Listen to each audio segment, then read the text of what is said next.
ሚዲያ ላይ አንተና ጊዜ ልትወጡ የወሰናችሁበት ምክንያት ጊዜ ያለችው ምንድነው? እናቱ ለምን እንደዛ ትበድለው እንደነበር፣ ለምን እንደዚህ ትመታው እንደነበረ፣ ትበድለው እንደነበረ ምክንያቱም ማወቅ ይፈልጋል። ምክንያቱም መጠየቅ ፈልጎ ነው ሚዲያ ላይ የወጣው ነው ያለችው። ልክ ነው።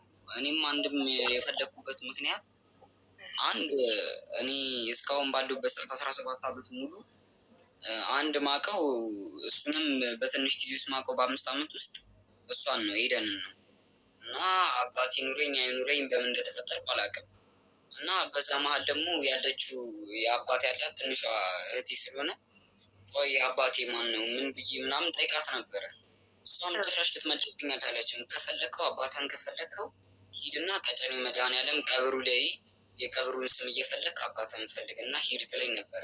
እናም እኔም ደግሞ በቃ አለ አይደለ እሷም የምታሳየኝ ባህሪ የሆነ የሚረዳኝም ሰው ስለሌለ በቃ እኔ ለእኔ ፍቅር እንዳላት አርጌ አይደለም ማስበው። በቃ እኔ እንደምጠላኝ ወይ ደግሞ እና እናትህ ደግሞ ሴተኛ አዳሪ ናት ይሉኛል። እኔ ይባላለሁ የተወለድከውም በዛ መሀል ነው። እንደዚህ በጣም ብዙ ወሬ ሰምቻለሁ። እኔ ላወራው ማልፈልገው ነገር ማለት ነው እዚህ ሚዲያ ላይ እንዲወጣ ማልፈልጋቸው ነገሮች እና አንድ እነዚህ ጥያቄ፣ ሁለተኛ ደግሞ የምርም ከሆነ አባቴ ከሞተ ትንገረኝ። እኔ እስካሁን ፈልጌ አላውቅም፣ ግን መኖሩን በቃ እንዳለ መኖሩን ሲግናል ነው የምንጠቀመው ዲሽ ማለት ነው። እና በቃ ሲግናሉ ሲቆራረጥብኝ ፍላሽ አላት እሷ ማለት ነው። የእሷን ፍላሽ ይዤ ወጥቼ በቃ የነበረችኝም ማለት ነው ከትምህርት ቤትም ጓደኞቼም በረዶ ምናምን ህፃን በነበርኩበት ሰዓት ምናምን በእሱን ብር አጠራቀሜ ፊልም ቤት ሄጄ ነበረ። እኔ ፊልም ላስጭን ማለት ነው። አኒሜሽን አዲስ የወጣ ሶኒክቱም ይባላል ትዝ ይለኛል። እሱን ላስጭን በሄድኩበት ልክ አስጨኝ ስመለስ ግቢ ውስጥ ግርግር ሰማሁ። ምንድን ነው ብዬ ምናምን ወደ ውስጥ ገባ ብዬ ስጠይቅ አቅለሲያ የምትባል እና ደግሞ የአከሪያችን ልጅ ደግሞ አንድ አለ። እነሱ ትልቁ አቅለሲያ የምትባለው ከሁለቱም በጣም ትልቅ ናት። የአንደኛ ክፍል ተማሪ ናት። እህቴ ደግሞ የ3 ዓመት የ4 ዓመት ብትሆን ነው። ያኛውም እንደዚሁ እንደ እህቴ ነው። እና እነሱ በቃ አለ አይደለ ልብሳቸውን አስወላልቃቸው ምናምን ነገር በቃ አይሁን በቃ እዚህ የማይወራ ነገር ማለት ነው። በቃ ይገባታል። እሷም እንደዛ ሲያረጉ ተያዙ። በአከሪያ እናት ማለት ነው። የቤቱ አከራይ ሴትዮዋን ነው ያዘቻቸው። ከዛ ያ ወሬ ተገልብጦ ወደ እኔ መጣ። ማን የገለበጠብኝ? አከራይም አይደለም ምንም አይደለም፣ ራሷ ኤደን ማለት ነው። በምን ብላ ገለበጠችው? ለአክስቴ እኔ እንዴት ስቅስቅ ብዬ እንዳለቀስኩ አውቃለሁ። የዛን ሰዓት ማታ ላይ ደውላ እንደዚህ ያረገ ብላ ነገረቻት። እኔ አላቅም ብቻ እንዴት ብላ እንደቻለችውም አላቅም። ችግር የለም እሱ። ሁለተኛ ደግሞ የዛኔ ከሆስፒታል ሶስተኛ ማለት ከዛ ሆስፒታል ደግሞ ስመጣ እኔ አይደለም ብቻ ታውቃለች ራሷ ምን አይደለም እህቴን ልመታት ማንም እንኳን ሲነካት እንዴት እንደምሆን ታውቃለች እሷ። እንዴት መትቻት ነው። ሁለተኛ ደግሞ እኔ ወፍ ዘራሽ ነኝ ብላኛለች። እኔ በዛ እድሜ አይደለም ወፍ ዘራሽነትን ላክ እኔ እንጃ ብቻ ወይ ስጮት ነው ያደግኩት እዛም። እና ወፍ ዘራሽ የምትሰልበኝን ስድቦች እኔ ራሴ ይህም መሽገር ከቤቴ ነቅዬ እስካውጣው ድረስ ስትል ነው እኔ በቃ አልቻልኩም። የዛን ሰዓት የሚወጣውት ማለት ነው። የወጣውት ሜት ነው በቃ ምንም ቤት ውስጥ መስማማት ካልተቻለ ፖሊሶቹ በቃ በምንም ሰዓት በቃ እንድትስማሙ ወይ ውጣ ምናምን የምትባል ከሆነ በቃ አለ አይደለ አንተ የማትችል ከሆነ እኛ ጋር ና ብለኝ ነው ፖሊሶቹ ጋር ነው የሄድኩት። ፖሊሶቹ ጋር ስሄድ ባለፈው ያገኟቸውን የኔን ፋይል የያዙትን ፖሊሶች ሳላገኛቸው ስቀር ከዚህ በፊትም ከቤት 2 ያስወጥታኛለች። ያኛው ታመሜም ከዛ በፊትም በ12 ዓመቴ ነው እንደውም ከቤት ያስወጣችኝ የመጀመሪያ። እሱ ችግር የለም እሺ ሳይነሳም ቢያልፍም፣ ግን ቀጥ ብዬ ሄድኩት በቃ ማቀው ነገር ነው ማቀው ሰፈር። ያን ሰፈር ገና አዲስ ነን። እንደዛ ሰፈር ከገባው ከአመት በኋላ ከዛ ሰፈር ወጥቼ አላውቅም። በቃ ሙሉ ጊዜ ቤቴን ነው ማሳልፈው። እናም በዛ ስለሆነ ሰፈሩን ስለማላውቀው የት ነው የሚሄደው? ማቀው ሰፈር የእህቴ ኬዝ የተፈጠረበት ሰፈር። እዛ ሰፈር አገኘች። እሺ እሱ ጥፋት ሊሆን ይችላል። አዎ ከእኔን ከሚያውቁኝ ልጆች ጋር እንዴት ዳንክ ወይ ምን ብለው ሲጠይቁኝ ነው የደረሰችብኝ፣ ሌላ አይደለም። እና አቅም ስላልነበረኝ ነው እንጂ ታማሚም ስለነበርኩኝ ነው እንጂ እኔ ከበፊትም ነው በቃ አለ አይደለ በቃ የኔና የሷ መስማማት በቃ የኔና የሷ ነገር ሲጀመር አደባባይ ላይ የወጣ ነገር ነበር ከድሮም ጀምሮ። የኖርንበት ሰፈር ውስጥ ሙሉ የሚያውቀው ነው፣ ህዝብ የሚያውቀው ነገር ነው። እንዴት ከተባለ በቃ ባህሪዋም ልክ ነው። በቃ መንገድ ላይ ምናምን ነገር ቁጣችንም መማታት ነው። የምትማታበትን ነገር አታውቅም። ለምን ከትምህርት ቤት ቆየ ተብሎ ምናምን ስለምትጨነቅ ነው ይባላል። ግን አለው ገደብ አለው። እናት ለልጇ የምትሰጠው ክብር ከሌለ ልጅስ እንዴት ነው? በቃ ስቅቅ ብዬ ነው አይደለም። እኔ እሷን ልመታት ቀርቶ እኔ መጣሽ ሲባል እንዴት ሰፈር ውስጥ ራሱ አላስፈቀደ ወጥቼ መጣሽ ሲባል ራሱ እንዴት ሮጬ እንደምገባ እኔ አውቀዋለሁ። እንዴት ከፍርሃት አንጻር ማለት ነው። እና ይሄ ነገር በቃ አለ አይደለ እኔን የምትሰድበኝ ወይ ብቻዋን ስላሳደገችኝ ይሆናል፣ በቃ ጭንቀት ይሆናል ብዬ አስባለሁ። ግን በዚህ ልክም መሆን የለበትም። እነዚህ ጥያቄ እና እነ ቡዜም ያውቃሉ፣ ብዙ የሚያውቁ ሰዎች አሉ። እነዚህ ሁሉ ራሱ ቢናገሩ እግዚአብሔርን እኔ እሷን አደባባይ ለማውጣት አይደለም፣ ግን ይሄ ጥያቄ በቃ ስላሳቀቀኝ ነው። ቤት ውስጥ ምን አድርጌ ነው ይሄን ያህል እንደዚህ ጠላችኝ? እናት ይሆናል ሌላ ባዳ አስጠግቶ እያኖረኝ ልክ እንደ እናት ፍቅር እየሰጠኝ፣ እሷ ግን ምን አድርጊያት ነው ልጇም ሆኜ እንደዚህ ያደረገችኝ ብዬ ይህ ጥያቄ እንዲመለስልኝ እፈልጋለሁ። እና አመሰግናለሁ። ያሉ ሰዎች ሆስፒታልም ደግሞ ያሉ ሰዎች አለ አይደለ ብዙ ያውቃሉ። እስቲ አሉ ለእሷ የሚደግፉ ነርሶች አሉ፣ ዶክተሮች፣ ነርሶች አሉ። ደግሞ ይህንን ነገር ታሪክ ደግሞ የተረዱትም ሰዎች አሉ ለእኔ የሚያግዙ ማለት ነው። ሆስፒታልም ደግሞ አላውቅም ስለወጣሁ ነው ዝም ያልኩት። ለዛም ነው ከሆስፒታልም ዝም ያልኩት። በቃ ምንም ነገር እንዳይታወቅም ዝም የሚያልኩት ማለት ነው። በቃ ሁሉም ነገር በስነስርዓት ዝም ተብሎ እንዲታለፍ ስለተፈለገ ነው። አቅምም ስላልነበረኝ ማለት ነው በዛን ሰዓት እንጂ ብዙ የተፈጠሩ ነገሮች አሉ። ስለዚህ አንተ በአጠቃላይ የምታስበው እናቴ አትወደኝም፣ እያንዳንዱ ለእኔ የምታደርገው ነገር በመጥፎ ነው ብለህ ነው የምታስበው። ሆስፒታል ውስጥ አሁን የምትሰጥክን ነገር ሁሉ ትጠራጠራለህ። አዎ ከድሮም እኮ ነው። እኔ የዛን ሰዓት ለምንድን ነው መሰለሽ፣ ለምሳሌ አንተ ከምታስታውሰው ንገረኝ። ለምሳሌ ልጅነትህን ከምታስታውሰው እናትህ የምትመታህ ከስንት ዓመትህ ጀምሮ ነው የምታስታውሰው? የምትመታህ የምትገርፍህ? እኔ እኮ ቢያንስ እንኳን እኮ ሙሉ 10 ዓመቴን እኮ ያሳለፍኩት እኮ ከተወለድኩበት ጀምሮ 10 ዓመት ሙሉ ያሳለፍኩት ከዚህ እዛ እያልኩኝ ነው። ከሰው ቤት አይደለም፣ ከእሷ ጋር ከአረብ ሀገር ከተመለሰች ጊዜ ጀምሮ አብራችሁ መኖር ከጀመራችሁ ጊዜ ጀምሮ ከመቼ ጀምሮ ነው አንተን መምታት የጀመረችው? ወዲያው መኖር እንደጀመራችሁ ነው? ትንሽ ቆይታ ነው? ከስንት ዓመትህ ጀምሮ? ለምሳሌ አሁን እሷ ሳኡዲ በሁለተኛው ሳውዲ አረቢያ ሄዳ ስትመለስ አንተ ከ3ኛ ክፍል ጀምሮ ማለት ነው 3ኛ ክፍል በ9 ዓመትህ 10 ዓመትህ ላይ 3ኛ ክፍል ስትገባ ጀምሮ አብራችሁ መኖር ጀምራችሁ 2ኛ ክፍል ሰርተፍኬት ተቀብለክ ነው ያልከኝ አይደል? ስለዚህ 9 ዓመትህ ነበረ።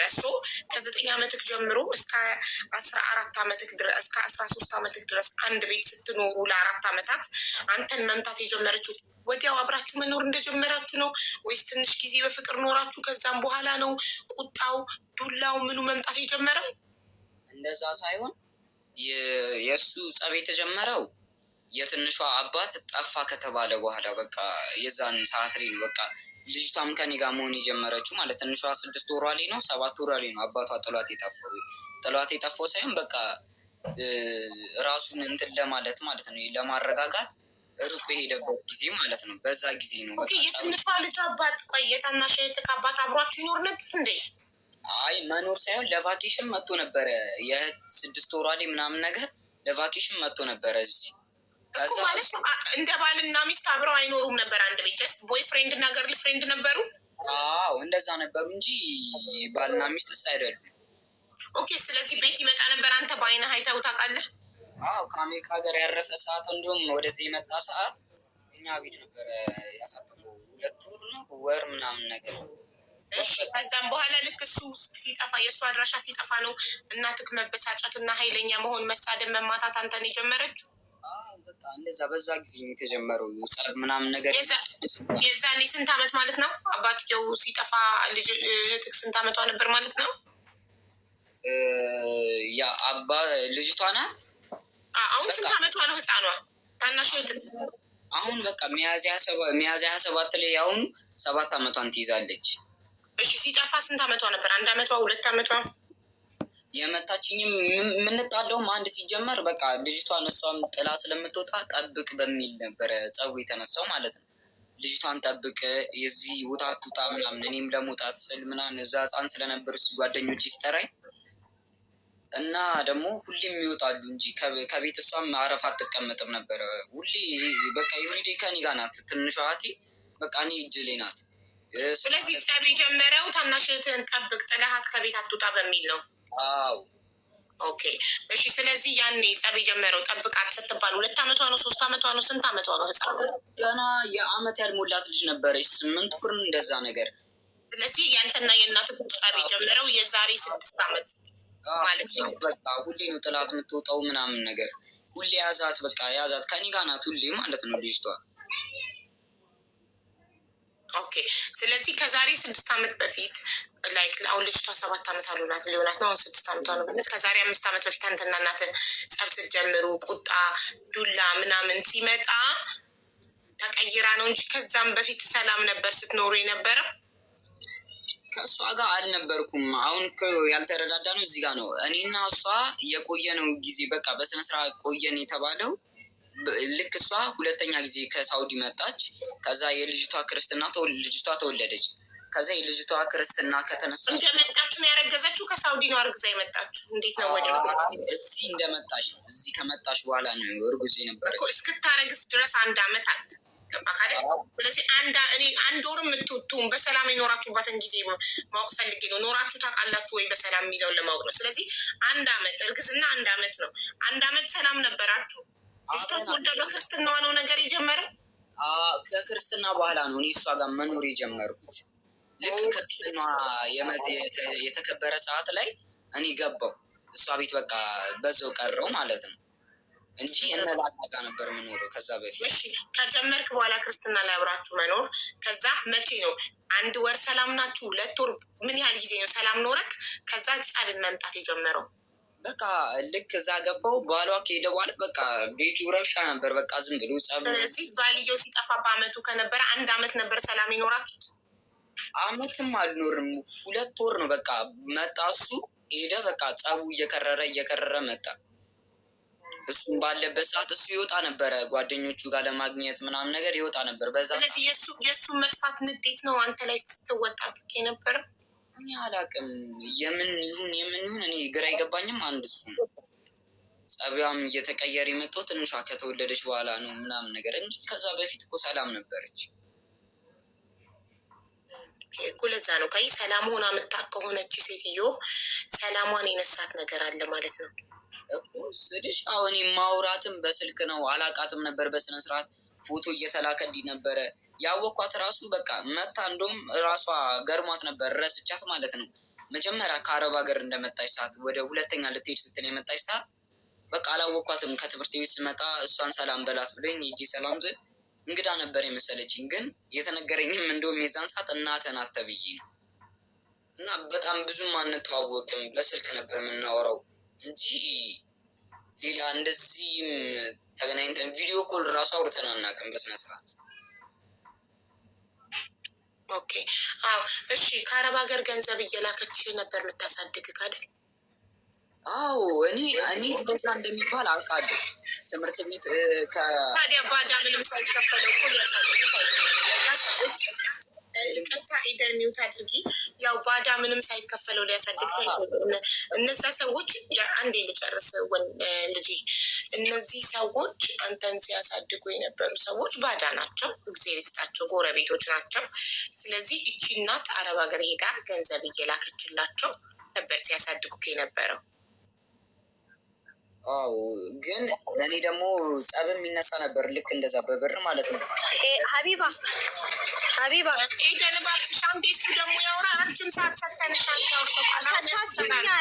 አዎ ግን አንድ ነገር ነገርሽ ለልጄ መጠት እንኳን አልሰጠሁም። ባለቤቴ አሁን ይገባል። እራት አልሰራሁም ምንም ነገር ነው። ማን ያዘሽ? ሚውት አድርጊና ስልክሽን ቁጭ አርገሽው ስልክሽን ይዘሽ ሄደሽ አጠገብሽ አርገሽ አንቺ ስሪ። ቪዲዮ አላበራሽ። እንደዚህ አይነት ወሬ እየሰማሁ እሳት ላይ መቆም አልችልም። አሁን ይኸውልሽ አንድ ነገር የምነግርሽ ነገር እኔ እሱ ልጅ እጄ በቃ እኔ ኑሮዬ ተስተካክሎ ሴቷን ልጅ ወልጄ ወደ ቤቴ ሳመጣ ጀምሮ በሱ ነው ከቤት ወደ ቤት የምቀይረው። ከኔ ጋር እጄ ከገባ ሰዓት ጀምሮ ከኔ ጋር ስምምነት ኖሮት አያውቅም። እና እሱን ነው የማውቀው። መልሽኝ ነበር የሚለው። በጣም ኮሜንት ይበዛብኛል። እቃ ጠፋ እባላለሁ። እሱ ልጅሽ ሰው መታብን ቤት ልቀቂ ነው። በሱ ነበር ቤት ስለቅ የኖርኩት። ባህሪው በጣም እንዲህ ካወጣው እንዲህ ነው ካለ ባህሪው በጣም ከባድ ልጅ ነው። በጣም በትምህርት ቤትም መጠየቅ ይቻላል፣ በአካባቢ መጠየቅ ይቻላል። እህቴ ላይ ደግሞ አላደረግኩትም ካለ በጣም ስህተት ነው።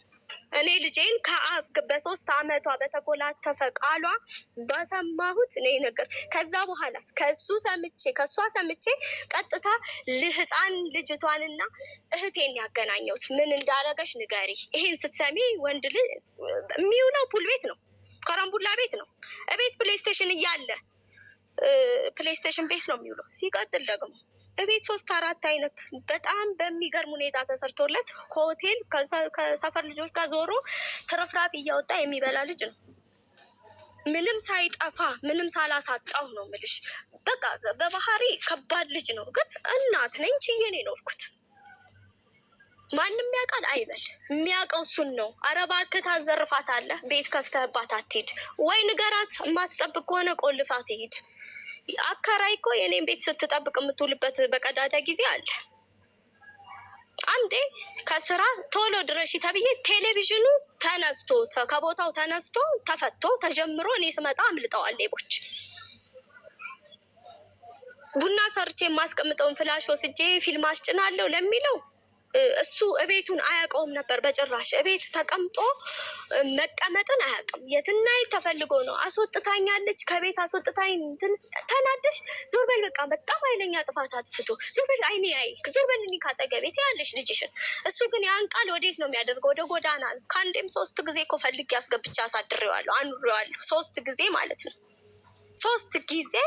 የሶስተኛው እህቴ መታ አንድ ጎረቤቴ እባክህ ብላ አልቅሳ መክራው፣ እባክህ እናት እንዲህ አትደረግም፣ ለእናንተ አይደለ ወይ እንዲህ የምትሆነው ወታ የምትገባው ተብሎ አልቅሳ የመከረችው ጎረቤት አለ። ረዴት ትባላለች፣ ታስታውስ ከሆነ እንዲህ አትሆን ተብሎ። ባህሪው በጣም ከባድ ነው። አንደኛ እኔ እውነት ነው አላሳደግኩትም። ስላላሳደግኩት ባህሪውን አላውቅም። እኔ እነሱን ነው የማውቀው። ወደ እነሱ ሸኝ። አንድ ቀን ለእንግድነት ሄደን እዛው ቀረ። አላስችል ብሎኝ ተመልሼ በማታ ሄጄ አምጥቼዋለሁ። ከኔ ጋር መኖርን ሲጀመርም አይፈልግም።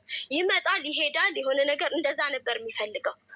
እነሱ ደግሞ 2 ቦታ ደግሞ እኔ የሌላ ሰው አካል እጅ እየጠበኩኝ 2 ቦታ ቀን ለማድረግ አልችልም። የተቀመጠባቸው ሰዎች አረብ ሀገርም ሆኜ ሰጥቻቸውን የያዙልኝ። እኔም ትቼው ደግሞ ኑሮ ስጀምር አልቀማቸውም፣ ቀልቤ ያልፍበታል ብዬ ስተው ምንም አድርጌላቸው አይደለም። በቃ ኑሮ ይዚዝ 2 ቦታ እኔ ሰው እጅ እየጠበኩ ሌላ ደግሞ ቤት ቀን ለማዘጋጀት ስለማልችል ትቼው ነበር። ተደውሎ እዚህ ዕቃ እንዳስቀመጥሽ የሚበላ የሚጠጣ እንዳስቀመጥሽ ረስተሻል ስባል ነው ወደ ቤቴ ያመጣሁት። ሳመጣውስ ምንም ባህሪውን ልችለው አልቻልኩም። በቃ ምንም ነው የምልሽ። እንዴ እናት እኮ ነኝ። ምንም አይታዘዝም። ልከሽ እንደሆነ አይመጣም። ትምህርት ቤት ቲቶር ከማታ ከጠዋት 2 ሰዓት 7 ሰዓት የሚለቀቀው ልጅ ቤት የሚመጣው ቅዳሜ ቀን 11 ሰዓት ነው። እንደዚህ ሁሉም ልጅ ቤት ገብቶ የአንቺ ልጅ ከረምቡላ ቤት ስታገኙ፣ ፑል ቤት ስታገኙ አትገርፊም? መንገድ ላይ አትመጭም? መንገድ ላይ እንኳን አትመርጥም፣ ትመታኛለች አለው። ከከረምቡላ ቤት አምጥቼ መትቼዋለሁ። ከጆተኒ ላይ ወድቆ ትቼ መትቼዋለሁ። ኮይን ሰርቆ መጥቶ ሌላ ፑል ቤት ሊሸጥ ሲል መትቼዋለሁ። በጣም ከዛ በኋላ ግን ልጄን የሰበሰበው ይሄ ከአባትየው ጋር አያገናኘውም፣ አይመለከተውም። እሱ ምን አገባውን? የትንሹ አባት ጥሎ ጠፋና ዝም አለና በሱ ምክንያት እኔ ከሱ ጋር የምደባደበው ከሱ ጋር የምጣለው በፍጹም አሃዱ ብሎ እግሩ እቤት ከረገጠ ጀምሮ እኔ እና እሱ ስምምነት የለም፣ አንግባባ ምለው አይገባውም፣ አይታዘዘኝም፣ አይሰማኝም። አልፎ ተርፎ ጎረቤት ይበጠብጣል። በሱ ምክንያት ቤት ልቀቂ የተባልኩባቸው ብዙ ቤቶች አሉ። በሱ ምክንያት ነው ቤት የምለቀው። ዛሬ እኮ የምኖርበት ቤት 3 ዓመት እኖራለሁ። አንድ ቤት ተከራይቼ ከ6 ወር በላይ አልቆይም ነበረ ወይ ከ3 ወር በላይ። በሱ ምክንያት እቃ ጠፋ ባላለሁ፣ ልጃችን እንዲያረገ ባላለሁ። የሰፈር ሰው በሙሉ እኔ አይቼው ነው። እኔ እኮ እንጀራዬን ሳሳድግ ብዬ ነው የምገባው። ልጅ እጠብቃለሁ የሚለው ታሪክ ውሸቱን ነው። 10 ሰዓት ማታ ጠዋት ልጄ ከኔ ጋር 1 ሰዓት ትወጣለች። ማታ 10 ሰዓት መጥቶ ይወስዳትና ቤትም አያስቀምጣትም። ደጅ ነው የሚተዋት። 10 ሰዓት ከስር የወሰዳትን ልጅ ነው ልጅ ጠብቅ የሚባለው። ከዛ አንድ እሁድ ነው ሲጀመር ስራ አልወጣም። እነሱን ባለኝ ነገር ሳጣጥፍ ሳዝናና ቤት ይስተካከላል ብዬ ቸርች ወሰድኩት። በቃ ስርስር እንጂ በቃ ወደ እምነቱ ሲሆን ይሄ ልጅ ይረጋጋል በሚለው ማለት ነው። ነገርኩሽ እኮ 3-4 አይነት ኬኩ፣ አምባሻው፣ ኩኪሱ ብዙ ነገር ቤት ውስጥ ተሰርቶ ቦሌ ሚካኤል ድረስ ከፊጋ ቦሌ ሚካኤል ድረስ ሄዶ ከአረብ ሬስቶራንት ምግብ አውጥቶ የሰው ትራፊ የሚበላ ልጅ ነበር። ይሄን ስትሰሚ አንቺ መንገድ ላይ አይደለም ብዙ ነገር አትማችም? ኤደን የመጀመሪያው የልጅሽ ጥያቄ አባቴን ማወቅ ፈልጋለሁ ነው። ይኸውልሽ አንድ የተናገራት በጣም መጥፎ ቃል አለች። ሴተኛ አዳሪ ሆና ነው የወለደችህ የሚባል አይባልም። ሲጀመር ለእናት እንደዚህ አይነት ማይሰጥ ሴት ቦታ ነበረ። ማንኛውም ሴት አንድ ልጅን ስትወልድ በተለያየ ምክንያት ትወልዳለች። ተደፍራም ሊሆን ይችላል። የግድ ለሱ እዚህ አደባባይ ላይ እኔ ፐርሰናሊቲ የተጎዳውበትን ታሪክ እዚህ ጋር ማውራት አልፈልግም። አዎ ግን አባቱ በህይወት ካለ አባቱን የማወቅ መብት ደግሞ አለ። እኔም በዛ ታሪክ ውስጥ እኔም ብዙ የለውበትም። እርግዝናዬን እንኳን በስነ ስርዓት የማቅሰው አይደለም። ይኸውልሽ እርግዝናዬንም በስነ ስርዓት የማቅሰው አይደለም አልነበርኩም። ገባኝ። ግን አባት ካለው አባቱን ልታቂ ከሆነ ኤደንዬ እናቴ አባቱን የማወቅ መብት አለው።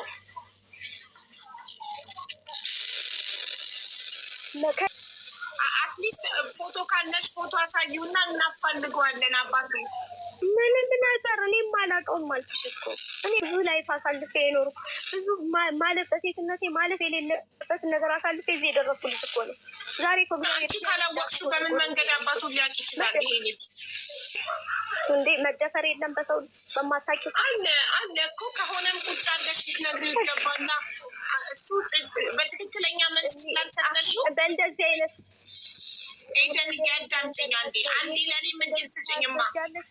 ይኸውልሽ እናቴ አንዴ እድል ስጭኝ። አንቺ ይሄ ነገር ሳይመጣ በፊት ማለት መሀላችሁ ጸብ ሳይኖር በፊት በሰላሙ ሰዓት ቁጭ አድርገሽ ልታስረጁ ይገባል። ይሄ የእኛ የእናቶች ኃላፊነት ነው። ልጆቻችን አድገው ደረሰ እኮ 17 ዓመቱ እኮ ነው እናቴ 17 ዓመቱ ነው እሱ። እኔ ጋር በነበረበት ሰዓት ግን 17 ዓመት ልጅ አልነበረማ። ይሄ ከአንቺ እጅ ሲወጣ ቤቱን ጥሎ ሲወጣ 14 ዓመቱ ነበር። እንደ እናት ይኸውልሽ ኤደን እያዳምጪኝማ፣ እንደ እናት የመቅጣት መብት አለሽ። ልጅሽ ነው። በአንቺ ላይ ማንም አልፈረደም። ለምን መንገድ ላይ አንዴ ሚውት ላድርግሽና አዳምጪ። ለምን መንገድ ላይ መታሽው ምናምን ብል ማንም አንቺን የመጠየቅ መብት የለውም። ከአንቺ በላይ ልጅሽ ላይ መብት ያለው ሰው የለም እዚህ ምድር ላይ። እሺ ግን እሱም ደግሞ እንደ ልጅ እናቱን አባቴ ማን ነው ብሎ የመጠየቅ መብት አለው። ያ ነው እሱን እንደዚህ እያደረገው ያለው። እሱን እንዳይታዘዝሽ እንዳያከብርሽ እንዲሆን እያደረገው ያለው ጭንቅላቱ ላይ ያለው ጥያቄ ስላልተመለሰለት ነው። አባቴ ማን ነው የሚለውን ጥያቄ አባቴ ማን ነው ሲልሽ እንደዚህ መቃብር ሂድ ትይዋለሽ። በዛ ያን ደግሞ በንዴት ስለሆነ የምትመልሽለት አላመንም። ትክክለኛ መልስ ይፈልጋል። ያ መልስ የተመለሰለት ጊዜ ልጅሽ ሰላማዊ ሰው ይሆናል። እንደዚህ የምታያቸውን ነገሮች ሁሉ አያደርግም። ገባሽ? ይህ የማንነት ጥያቄ በጣም ከባድ ነው እንጂ የአንቺን ልፋት ሳይቆጠር ተቀርቶ ምናምን አይደለም። በጣም ለፍተሻል። አረብ ሀገር ተንከራተሻል።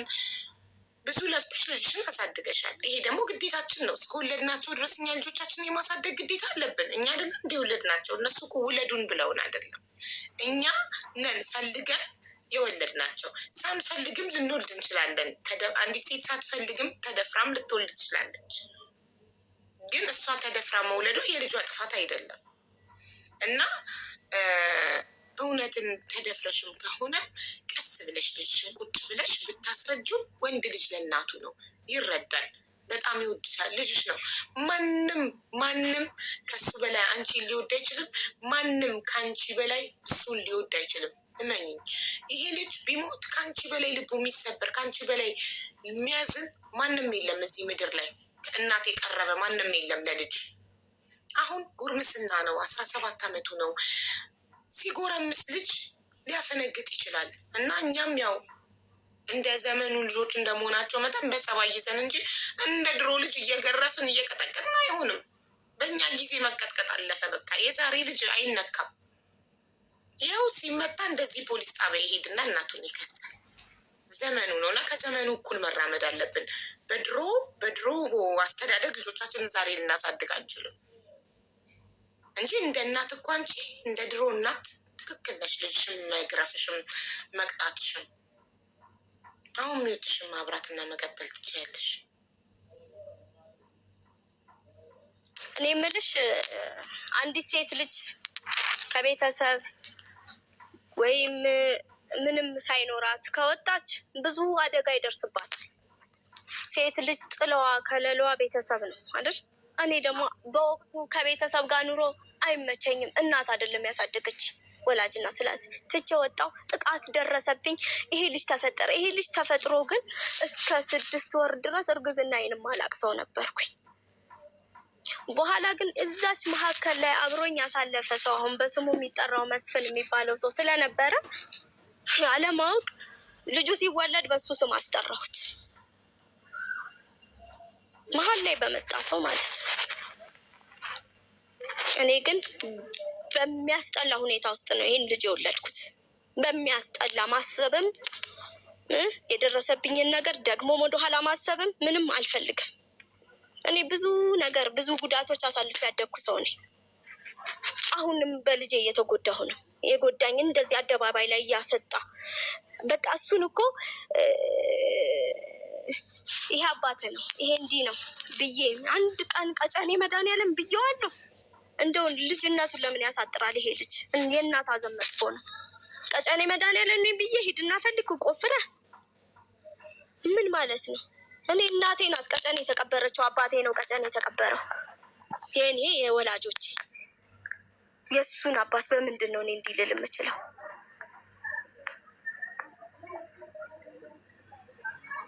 እንዴት ነው የደፈረሽን ግለሰብ አላውቅም። እኔ በቃ መንገድ ላይ አድሬ ነው የተደፈርኩት። መንገደኛ የደፈረኝ እንደሆነ እኔ ልጅ ምን በምን ላምጣው? ይሄን ሰውዬ ከየት ላምጣው ንገሪኛ። መንገድ ላይ እኮ ነው ያደርኩት ከቤት ወጥቼ።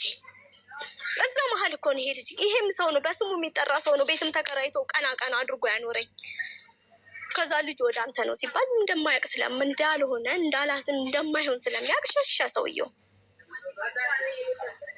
በራሴ ስህተት ላመጣሁት ልጅ ደግሞ ራሴ ተወጥቼ አሳድጌዋለሁ። እዚህ አድርሼዋለሁ። ከአባትም ከእናትም በላይ ከአባት በላይ እንዴ! ምንድን ነው የዚህን ያህል ሰውን እንደዚህ ማድረግ ማለት ነው? ምንድን ነው የሚፈልገው? በቃ ሀቁን ነገርኩት። ከቤት ወጥቼ ሜዳ ያደርኩ ነው። ሰብሳቢ የለኝም ነበር በወቅቱ።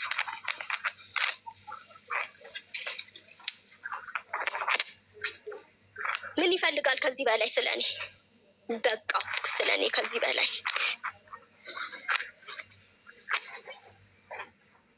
መንገድ ላይ ማንም መንገደኛ የደፈራትን ሴትና የተፈጠረ ልጅ ባሳደግኩኝ እንደዚህ ባል የለብኝም። አልጣልኩትም እኮ አልደም አላረኩትም እኮ ወለድኩት እኮ ወልጄ ራሴን ሸጥኩለት እኮ ሸጬ አረብ ሀገር ወስጄ አሳድጌ ምን ብዬ ራሴን ማለት ነው እዚህ ያደረስኩት።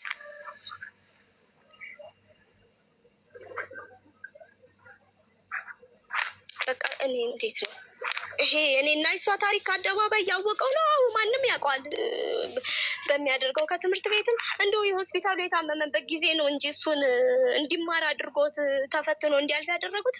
የመጨረሻ ማስጠንቀቂያ ከትምህርት ቤት ተሰጥቶት ሊባረር ያለ ጉልበት ስሜ ምን ብዬ ያስገባሁት ልጅ መሆኑን ይረሳዋል እንዴ? አስተማሪ ተው በአጥር ነው የሚዘለው። የ12 ዓመት ልጅ የማያደርገውን የ11 ዓመት ልጅ የማያደርገውን ነገሮች ነው የሚያደርገው ልጁ። ይሄን ሁሉ በቃ እኔ ነኝ የእሱ ተጠሪ። ምንም ግራ ቀኝ የለውም ይሄ ልጅ ብዬ ገበናውን ሸፍኜ ባኖርኩ።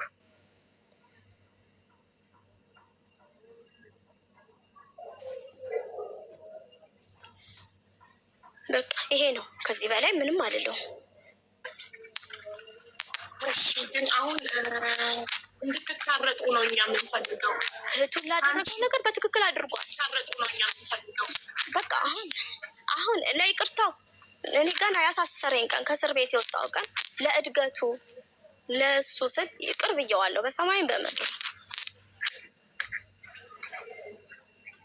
እኔ ያሳለፍኩትን ማንም አላሳለፈችም። ያደገ ልጅ ነው የያዘችው።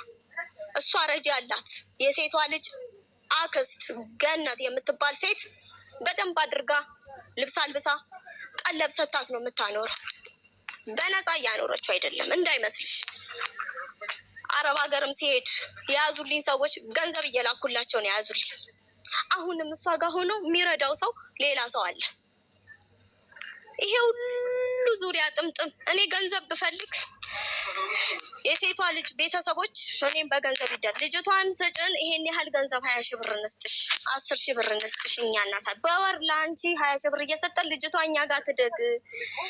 እኔ ያንን ወድጄ ስላላሳደግኩኝ ይኸው እንደዚህ አይነት ታሪክ ደርሶብኛል። ይችንም ልጅ ደግሞ እናት ሆኜ ነው ማሳደግ የምፈልገው።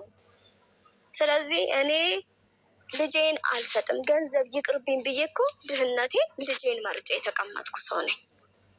እኔ በፍጹም እኔ ከሴቷ አባት ጋር ሲጠፋ እሱ ላይ ድብደባ እንደዚህ ያድውጣ እንደዚህ ግባ አላደረኩትም። ገና አሃዱ ብሎ እሱን እቤት ካስመጣሁ ጀምሮ እኔና እሱ ስምምነትም የእናትና የልጅ መታዘዝም የለም። እናት ነኝ ብዬ ልቆጣ ስል ቀድሞ የሚቆጣ እሱ ነው። ልትጋርፊው ስትይ የሚመክት ጠምዝዞ አልጋ ላይ የሚወረውር ልጅ ነው።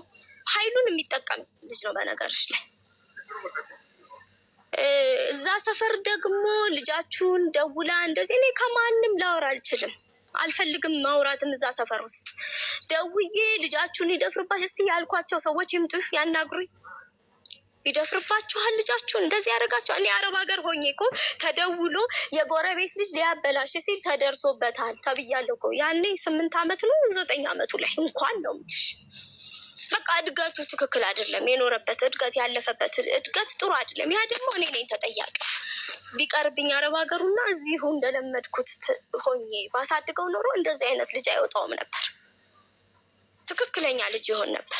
እኔ ግን እሱ የተሻለ ይበላል፣ የተሻለ ይማራል፣ የተሻለ ይለብሳል በሚል ነው ያንን ነገር የመረጥኩት የነበረው።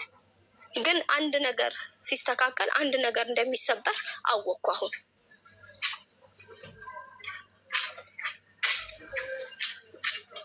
እሺ አሁን ያለፈው ሁሉ አልፎ የልጅሽ ጥያቄ አባቴ ማነው ነው አላውቀውም ተደፍሬ ነው የወለድኩት ብለሻል። ሁለተኛ ጥያቄ ደግሞ እሺ በቃ ይሄ ተመልሷል። በቃ አላውቀውም ነው መልሱ ተመልሷል። ሁለተኛው ጥያቄ ደግሞ የልጅሽ ሚዲያ ላይ የመጣበት ምክንያት ሄደን ለምንድን ነው እናቴ አትወደኝም ብዬ አስባለሁ። ለምን በጣም ትገርፈኝ፣ ትቆጣኝ፣ ትጮህብኝ፣ ትሰድበኝ መንገድ ላይ ራሱ ጥፋት ሳጠፋ ቤት ውስጥ ብቻ አይደለም ማለት መንገድ ላይ እንኳን ትመታኛለች ሳጠፋ እና ለምን ይሄን ያህል ጨካኝ ሆነችብኝ እናቴ ብቻዋን ስላሳደገችኝም ነው ብዬ አስባለሁ። ግን ደግሞ በቃ ትጠላኛለች ብዬ ነው ማስበው ብሎ ያስባል እና እሱ ምላሽ እንድትሰጪው እዚሁ ስላለ በፍጹም ጠልቼው አልነበረም። እኔ ትክክለኛ ልጅ እንዲሆን ነው የምገርፈው። መንገድ ላይ የምገርፈው ከፑል ቤት አውጥቼ ነው። ድንገት ትምህርት ቤት ልኬው ቦርሳውን ይዞ ፑል ሲጫወት አጉል ሰዓት ላይ ሳገኘው ከፑል ቤት አምጥቼ መንገድ ላይ መትቼዋለሁ። ጠልቼው አይደለም፣ አይሆኑ ቦታ ላይ ስላገኘሁት፣ የማይገባው ቦታ ላይ ስላገኘሁት፣ ከረምቡላ ላይ ሳገኘው መንገድ ላይ መትቼዋለሁ።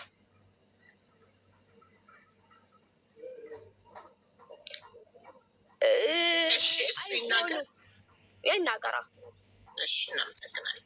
እሺ ጊዜ እድል ስጪው እሱ አንኤል እንዲናገር። አንኤል እሺ ከነህ የምታውቀው ህይወትህን የምታውቀው አንተ ስለሆንክ እኛ አይደለንም። ሁለተኛ ደግሞ ከአሳዳጊዎችህ ወይ እሱ አረብ ሀገር በነበረች ጊዜ ሲያሳድጉ ከነበሩ ጎረቤቶች ምናምን የሰማከው ሌላ ነገር አለ? ስለ አባትህ ይሰማል። እኔ ካደኩበትም ሰፈርም ካለሁበትም ከቆየሁባቸው ቦታዎች ሁሉ አባቴ እንዳለ ይነገረኛል። አውቃ ደብቃ አለ የሚባል ነገር ነው የሚነግሩክ? አዎ ሁሉም ሰው ለምጠይቀው ሰው እንዳለ አለ ነው የሚለኝ። ታውጣ ራሷ ታውጣ አለ ነው የሚሉኝ። በስነ ስርዓት ጠይቃት ታውቃለች ራሷ ብለው እንደሚነግሩኝ አውቃለሁ። እናም ደግሞ ይቅርታ ወንድ አኔልዬ ቅድም ለቃሉ አም ሶሪ በሴተኛ ዳሪነት ስትሰራ ነው ወለደች ብለውኛል የአካባቢ ሰዎች ነበር ያልከው። አዎ እንደዛ ትሰራ ነበር ብለው ነው የሚነግሩኝም የሚያስረዱኝም ሁሉ እንደዛ ነው በቃ የምትሰራው። የሆነ ሰዓት ላይ ከነገረችሽ እዚህ ላይ ካወራችሁ ደምሽን ተሸና ነበረ ብላ ነበር አይደለ? ልክ ያ ቃል ሲነገረኝ ግን እኔ ተብሎ የተነገረኝ እዚህ ጋር ስም አልጠራም፣ ግን የነገረችኝ ሴት እዛ ከማንም ጋር አንተን እዚህ አስተኝታ እዛ ከማንም በቃ ገብታችኋለሽ። አልወራም እንደዚህ እኮ አንተን ለማሳደግ አንተን አስተኝታ አንተን ለማሳደግ ያን ስራ ትሰራ ነበር። ይህ ምን ያህል ለአንተ መስዋዕትነት እንደከፈለች ነው የሚያሳየው። ባይዘዌ አንተን ለማብላት አንተን ለማኖር ሄዳ ገለዋን ትሸጥ ከነበረች እናት በቃ ነፍሷን መሰከታ ነበር የቀራት ማለት ነው። ይሄ የዛ ሰዓት አይደለም ይሄ ችግር። ይሄ ወሬ የተነሳው እኔ ሐኪም ቤት የተኛው ሰዓት ሄደናል። ጎረቤት ሚውት አታብሪ ኤደን ፕሊዝ። እሺ ወንድሜ እሺ። እኔ ጊዜ ሚውት አታርጊበት ፕሊዝ። ተሳስቼ ነክቼው ነው። የዛ ሰዓት አይደለም እኔ ሐኪም ቤት የተኛው ሰዓት ነቃ የተባለ ሰዓት እራሱ አውርታ የለ እንደውም አሞኝ ነበረ ስትል መተው ነበረ ብለዋላ። የዛን ሰዓት እንደዛ እኮ አሟታል እኔን ስታስታምን ብዬ ስነግራቸው አይደለም አንተን እዚህ አስተኝታ የምትሄድበት ቦታ አለ ስትለኝ ምንድን ነው የምታወሩ ስላቸው እንደዚህ የዛሬ እንዲህ ትልቅ ሆነ የዛሬ 4 ዓመት ማለት ነው አይደል? አሁን 17 ዓመት ነው። የዛሬ 4 ዓመት ማለት የ13 ዓመት ልጅ እያለቅ በዛ ሰዓት እድልም ተወልዳ እኔ እያስኳት ማታ 3 ሰዓት ምን ላይ ቆይታ ምን ብላ የሚመጡ እኔ እዚህ ጋር አላወራም ብዬ ነው። እኔ ለራሴ የቤተሰብ ወሬ የቤተሰብ ነው የሚወራ የማይወራም አለ ብዬ ግን እኔ ስለማቀው ሁሉ የሚመጣው እንዳለ እኛ ቤት ስንት የሚመጣው እንዳለ እዚህ ሰፈር ራሱ ያለ ማቀው አለ። አንድ አይኑ የጠፋ አንድ ደግሞ እስክንድር የሚባል በጣም ብዙ ኤርሚያስ የሚባል ሌላም ደግሞ ኤርሚያስ የሚባል እሷም ሄደሽ የምታገኛቸው ብዙ ሰዎች አሉ። በምን እኔ አድጌ እኔ ልጅቷን ይዤ እሷ የምትሄድበት ቦታ ስራ እኔን ትላለች፣ ግን ከስራ ሌላ ቦታ ደግሞ የምትሄድበት ቦታዎች አሉ። በቃ እዚህ ጋር ይገባቸዋል ብዬ ነው። እኔም እንደዚህ አይነት ወሬ ማውራት ስላልፈለግኩ ነው። እና በጣም ብዙ እንደዚህ የሚደረጉ ድርጊቶች አሉ። ነይም ብላለች፣ ችግር የለም ብቻ እኔ መወለዴ ነው ዋናው። እዚህ ጋር ዋናው እኔ ተፈጥሬ ለዚያ አንተ አባቴ ያለ ብለህ የምታምን ከሆነ 1 ዓመት ጠብቀህ እኔ ቪዲዮ ሰርቼ ፎቶ ለጥፌ አባቱ ነኝ። ግን እንዴት በፎቶ ሊያቀቅ ይችላል? ወይ የህፃንነት ፎቶ ካለክ ምናምን ላፋልግህ እችላለሁ። ለምን አሁን ዛሬ ያገናኘኋቸው ከ15 ዓመት በኋላ በ4 ወር የተለየችው ልጇን ከ15 ዓመታት በኋላ ያገናኘኋቸው እናትና ልጆች አሉ ቪዲዮ ሰርቼ። ስለዚህ አባት ነኝ የሚል አካል ካለ እናፋልግሃለን እኛ። አንተ ውስጥህ አለ ብለህ የምታምን ከሆነ እንደሚረዳኝ ሁሉ እኮ ይወራ ነበረ እና ደግሞ ይቅርታ ጠፋብኝ። የሆነ እንትን ልልሽ ነበረ አሁን እዚህ ጋር አቋረጥኩሽ ብዬ እንደሚረዳኝም እንደሚያግዘኝም እኮ ይነግሩኝ ነበረ። ሰፈሩ ላይ አለ ተብሎ ተነግሮኛል። ብዙ የነገሩኝ ሰዎች አሉ። ጊዜ ስትንሾካሾኪ እየተሰማን ነው። ነፃነት ስጩ በራሱ ያውራ ማሬ። ኧረ ትንሹ ልጇ ነው እዚህ ጋር እያስቸገራት ነው። የቤት ስራ አሰሪኝ እያለ ሂድ ቤቢ እዛ ረፍታል ትመጣለች እና ይቅርታ ልጇ የቤት ስራ አሰሪኝ እያለ እየጨቀጨቃት ስለሆነ ነው በጣም